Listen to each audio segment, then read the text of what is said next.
Ito ay isang kwento ng pag-asa, pagtataksil, at ang masakit na katotohanan ng Long Distance Relationship, LDR.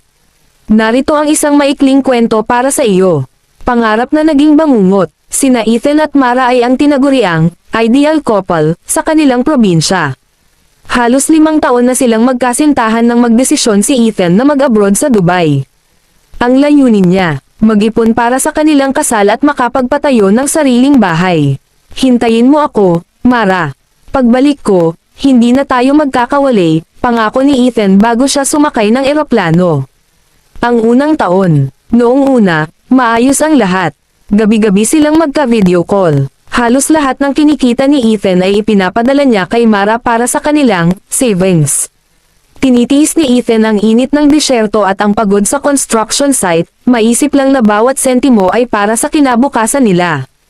Ang unti-unting pagbabago, pumasok ang 2nd taon, at unti-unti nang nagbago ang ihip ng hangin. Cold chats, ang dating mahahabang mensahe ni Mara, naging, okay, o, busy ako. Missing calls, hindi na sinasagot ni Mara ang mga tawag ni Ethan dahil, maaga daw siyang nakatulog. Social media, may mga kumakalat na litrato si Mara na kasama ang isang katrabaho, si Rico, sa mga galaan. Ang masakit na katotohanan, isang gabi, dahil sa sobrang pag-aalala, hindi nakatiis si Ethan at tinawagan ang matalik na kaibigan ni Mara. Doon bumagsak ang mundo niya.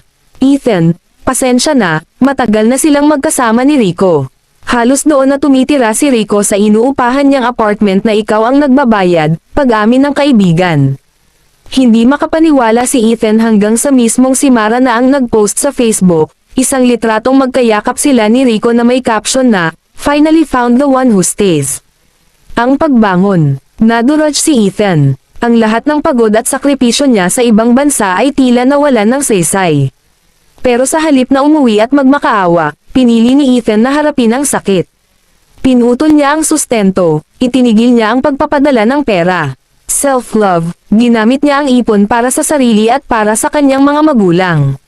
Move on, napagtanto niyang hindi pala, love of his life, si Mara, kundi isang mahalagang aral na hindi lahat ng nangangako ay marunong maghintay.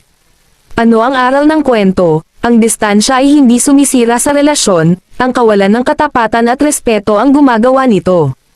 Wakas, nagustuhan mo ba ang kwento? Huwag kalimutang i-share at follow mo na rin ang page na to for more kilig at kwelang kwento. Salamat sa panunod.